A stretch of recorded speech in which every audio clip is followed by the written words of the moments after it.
तर राष्ट्रपिता महात्मा ज्योतिबा फुले स्मृती दिन हाच खरा शिक्षक दिन आहे। शिक्षक दिन 5 सप्टेंबरला साजरा न करता तो राष्ट्रपिता महात्मा ज्योतिबा फुले यांच्या स्मृतिदिनी साजरा करावा, संत कबीर शिक्षण प्रसारक मंडळाचे सचिव ॲडव्होकेट धनंजय बोर्डे यांचे प्रतिपादन।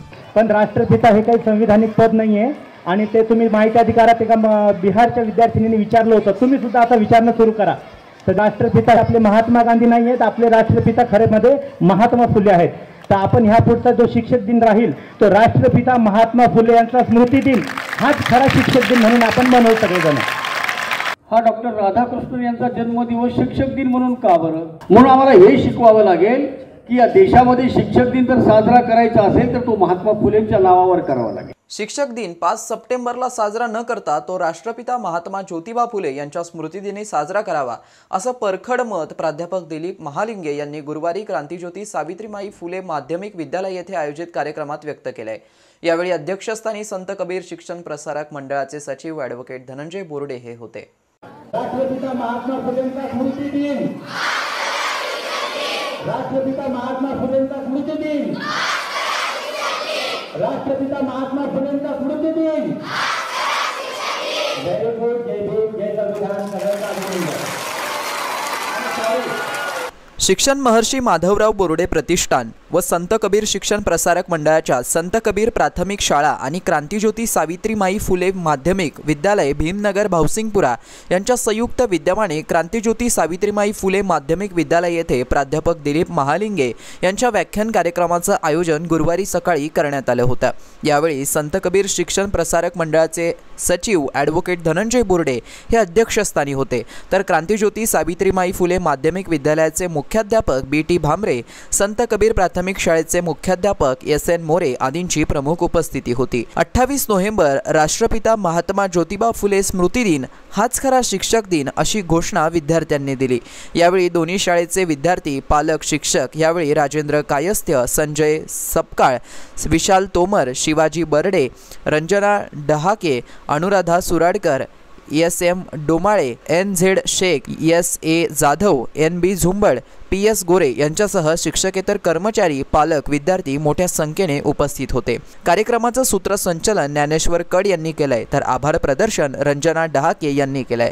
यावेळी प्राध्यापक दिलीप महालिंगे यांनी मार्गदर्शन करताना शिक्षक दिन 5 सप्टेंबरला साजरा न करता तो राष्ट्रपिता महात्मा ज्योतिबा फुले यांच्या स्मृतिदिनीच साजरा करावा असं मत मांडलं। तर ॲडव्होकेट धनंजय बोर्डे यांनी या विषयावरती अध्यक्षीय समारोप केला की 5 सप्टेंबर हा डॉक्टर राधाकृष्णन यांचा जन्मदिवस शिक्षक दिन म्हणून का बरं? या देशामध्ये हजारो वर्ष शिक्षणापासून आपल्याला वंचित ठेवलं होतं। लिहिण्याचा, वाचण्याचा, शिकण्याचा अधिकार आपल्याला नव्हता। महात्मा फुलेंचा जन्म झाला आणि एक सूर्योदय उगवला। महात्मा फुले आणि सावित्रीमाईंनी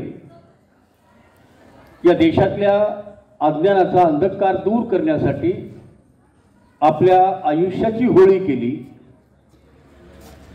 आपल्या आयुष्याची कमाई त्यांनी या कार्यासाठी झिजवली, खर्ची केली आणि खऱ्या अर्थाने या देशामध्ये मुलींना शिक्षणाची द्वारं जे आहेत महात्मा फुले आणि सावित्रीमाईंनी उघडली। आणि अशी परिस्थिती असताना जेव्हा आपल्याला वाचायला येऊ लागलं, विचार करायला येऊ लागलं, तेव्हा आपल्या लक्षात आलं की 5 सप्टेंबर हा डॉक्टर राधाकृष्णन यांचा जन्मदिवस शिक्षक दिन म्हणून का बरं? की मला बऱ्याचदा दुःख होतं की सावित्रीमाईंनी या देशामध्ये मुलींच्यासाठी शिक्षणासाठी काय कष्टा खाल्ल्या हे आपण ऐकलेलं आहे, वाचलेलं आहे, पाहिलेलं आहे। तरीही आम्ही विद्येची देवता कोणती म्हटलं की आम्ही सरस्वती म्हणतो। सरस्वती कुठल्या शाळेत शिकली, काय सर्टिफिकेट होतं, तिचं DED BED होतं का, हे शिक्षकांनी कधी तपासलं नाही। आणि मग विद्यार्थी जे आहेत ते बिचारे मातीचा गोळा आहेत, सर सांगतात, मॅडम सांगतात, ते अगदी बरोबर आहे। कारण चुकीच्या धारणा जेव्हा आमच्यावर लादल्या जातात तेव्हा शिक्षकांचं पहिलं काम आहे की विद्यार्थ्यांना खरं आणि खोटं यातला भेदभाव समजावून सांगणं। आम्ही शहाणं करतो म्हणजे काय करतो विद्यार्थ्यांना आम्ही शहाणं करतो म्हणजे त्याच्यातलं अज्ञान दूर पळवतो आणि त्या ठिकाणी ज्ञानाला जागा करून देतो, म्हणजेच आमचं शिकवणं. म्हणून आम्हाला हे शिकवावं लागेल की या देशामध्ये शिक्षक दिन जर साजरा करायचा असेल तर तो महात्मा फुलेंच्या नावावर करावा लागेल. मग आम्हाला प्रश्न असा पडतो की आमच्यावर लादलेल्या या सगळ्या गोष्टी आम्ही मान्य करायच्या का? मग काही लोक असं सांगतात की डॉक्टर राधाकृष्णन यांनी आपला जो निबंध संशोधनाचा जो प्रबंध आहे तो एका विद्यार्थ्याचा चोरला. आता चोरणारा शिक्षक हा खरा शिक्षक असू शकतो का? नाही, अजिबातच नाहीये. आणि एखादा माणूस राष्ट्रपती झाला म्हणून आपण त्याचा दिवस शिक्षक मानायचा का? नाही. मी खऱ्या अर्थानं अब्दुल कलाम जे आहेत आपले, त्यांना मी खरा शिक्षक यासाठी मानतो की ते राष्ट्रपती पदावरून हटल्यानंतर काय केलं त्यांनी वेगवेगळ्या संस्थांमध्ये जाऊन शिकवायला सुरुवात केली आणि त्या माणसाचा शेवटचा श्वास वर्गामध्ये शिकवता शिकवता ते कोसळले आणि तिथंच गतप्राण झाले. हा खरा शिक्षक आहे. त्यांच्या नावाने टाळ्या पाहिजेत. खरं तर शिक्षकाचा राष्ट्रपती होतो याच्यामध्ये काय असं गमक आहे? खरं म्हणजे राष्ट्रपतीचा शिक्षक झाला पाहिजे आणि ती गोष्ट अब्दुल कलामांनी करून दाखवलेली आहे. मग आता आमच्या पुढे प्रश्न असा आहे की मग आम्ही जे आमच्या कानावर येतं ते खरं मानायचं की आम्ही आमच्या विचाराने ठरवायचं काय खरं आणि काय खोटं? खरं मानायचंच असेल तर महात्मा फुले आणि सावित्रीबाई ज्योतींना आपल्याला मानावं लागेल. हे आपले आद्य गुरु आहे. त्याच्यानंतरचा क्रमांक येतो शाहू महाराजांचा. शाहू महाराजांनी सगळ्या मुलांसाठी मुलींसाठी वसतिगृह बांधले, त्यांच्या शिक्षणाची सोय केली, त्यांना शिक्षण मिळालं पाहिजे यासाठी त्यांनी प्रयत्न केले आणि बाबासाहेबांना त्यांनी खूप सहकार्य केलं. म्हणून शाहू महाराजांना आपण नतमस्तक झालं पाहिजे. आणि डॉक्टर बाबासाहेब आंबेडकरांनी संविधानामध्ये तरतूदच केली आणि आपल्या शिक्षणाला आपला हक्क मानून दिला आणि म्हणून आपण आज एवढ्या मोठ्या संख्येने शाळेमध्ये आहोत. म्हणून डॉक्टर बाबासाहेब आंबेडकर यांना आपण नतमस्तक झालं पाहिजे. राधाकृष्ण सर्वपल्ली हे भारताचे राष्ट्रपती होते, हे ठीक आहे. त्यांच्या अगोदरी राष्ट्रपती असतील, त्याच्यानंतरही झाले असतील, आणखीन होत राहतील.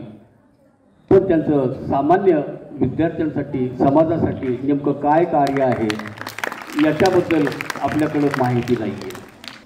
आणि शिक्षकांना माझी विनंती आहे की विद्यार्थ्यांचं समाधान होईपर्यंत त्याला सांगा. आज नसेल माहीत आपल्याला तर त्याला सांगा, बाळांनो मी उद्या सांगतो. आणि आता खूप सोर्स झालेले आहेत. वेगवेगळ्या गुगलवर तुम्ही जाऊ शकता, पुस्तकांच्या माध्यमातून तुम्ही हे सांगू शकता की उद्या त्याच्या शंकेचं निरसन करा. पण वर्गामध्ये मुलांनी प्रश्न विचारू नये असं कधीच म्हणू नका. आणि माझी लिंक तुटते हा शब्द तर अजिबात वापरू नका. कारण ज्या शिक्षकाची लिंक तुटते तो शिक्षकच कसला मग? त्याला एवढं सांगा की बाळा मी आज नाही उद्या तुझ्या प्रश्नाचं उत्तर देतो. आणि मुलांनो प्रश्न विचारण्याची सवय ठेवा. हे असंच का, हे का होतं, काय झालं, त्याच्या मागची पुढची माहिती विचारा. सर वेगळ्या तासामध्ये, मॅडम वेगळ्या तासामध्ये तुम्हाला त्याच्याबद्दलची माहिती सांगतील. आणि ज्ञान कसं वाढतं? आपण जोपर्यंत बोलत नाहीत, विचारपूस करत नाहीत, आपण चिंतन करत नाहीत तोपर्यंत वाढत नाही. पण तुम्ही जेव्हा हे सगळं वाचाल तेव्हा तुमच्या लक्षामध्ये येईल की हो गडे आपल्या संस्थेमध्ये, आपल्या शाळेमध्ये असा कार्यक्रम घेतला होता की सगळं जग आज सगळा देश म्हणतोय की राधाकृष्णन यांचा जन्मदिवस हा शिक्षक दिन आहे. आणि आमची शाळा अशी वेगळी का, आमचे संस्थाचालक असे वेगळे का, आमचे शिक्षक असे वेगळे का, की त्यांनी आम्हाला सांगितलं की बाबा रे हे काही खरं नाही आहे. आणि माझ्यासारखा एक माणूस आणला वेळ आणि तो बोलू लागला आणि तो सांगू लागला की बाबा रे हा आजचा दिवस हा आपला नाही आहे. ज्या दिवशी महात्मा फुले जन्मदिवस असतो तो आपला आहे. ज्या दिवशी सावित्रीबाईचा जन्म असतो तो आपला आहे.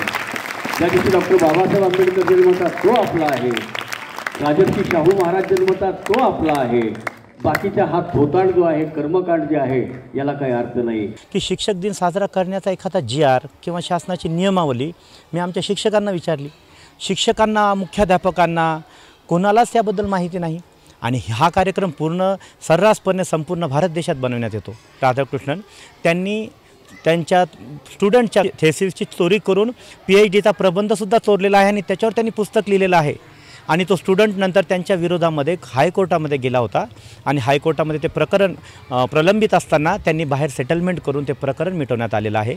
मग जो माणूस चोर असेल, ज्या माणसाने शिक्षणासाठी काहीही कार्य केलेलं नसेल, त्यांच्या अगोदर कितीतरी वर्ष अगोदर, ह्यांच्या जन्माच्या 30-40 वर्ष अगोदर महात्मा फुलेंनी जे महान कार्य केलं ब्रिटिशांच्या काळात केलं, भारत देश स्वातंत्र्य होण्याच्या अगोदर केलं आहे.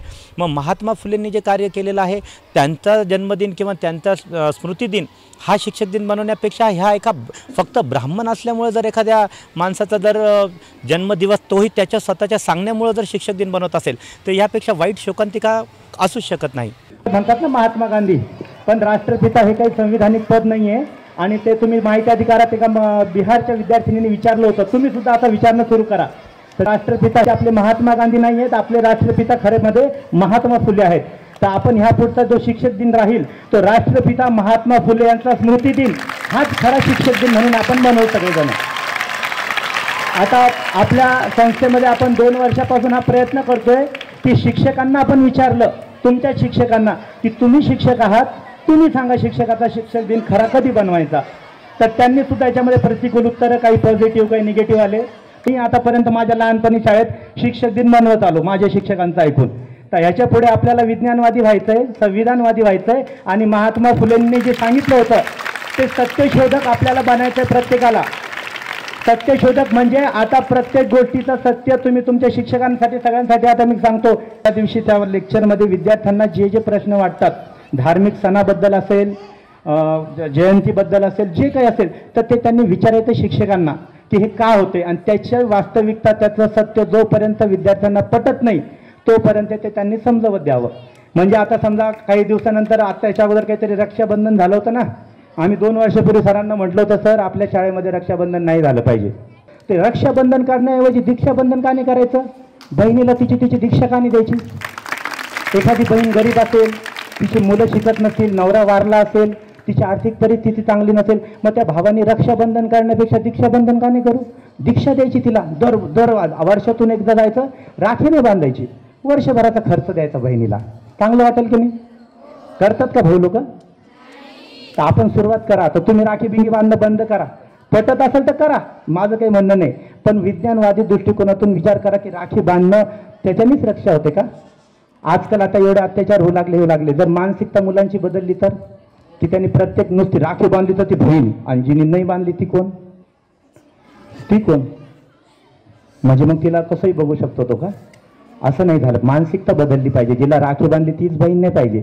आपली बायको सोडून, आपली आई सोडून प्रत्येक पाहताना आपल्या मनामध्ये तो दृष्टिकोन बहिणीचाच असला पाहिजे. तर ती मानसिकता तुमच्या भावातही पाहिजे.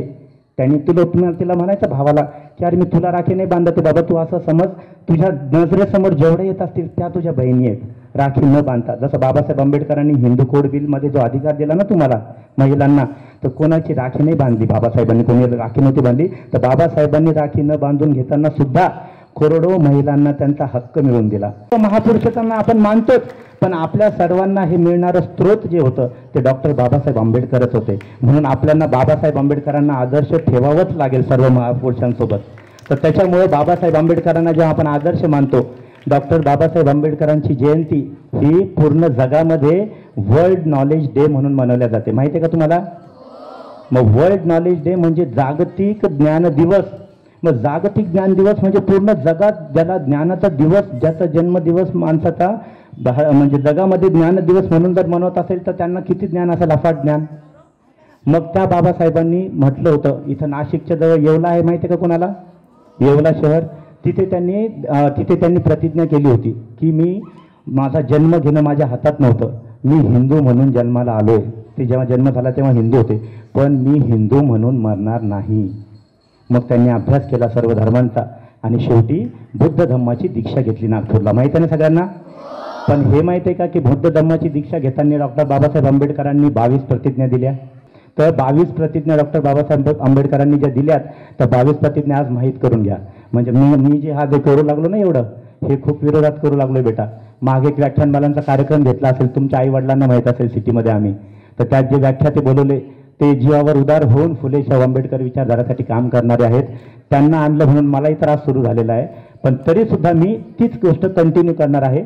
तर डॉक्टर बाबासाहेब आंबेडकरांनी ज्या 22 प्रतिज्ञा दिल्या होत्या, तर त्या 22 प्रतिज्ञा ह्या फक्त आणि फक्त हिंदू धर्माच्या विरोधात आहेत. आपण संविधानिक पद्धतीने सगळ्या गोष्टी करतो. आता संविधान जे आहे ते भारतीय संविधान बाबासाहेबांनी लिहिलं, तर त्याचं जे प्रिएम्बल आहे ते वाचल्यावर आपल्याला लक्षात येतं की भारतीय संविधान जे आहे तर ते समता, न्याय, स्वातंत्र्य आणि बंधुता ह्याच्यावर आधारित आहे.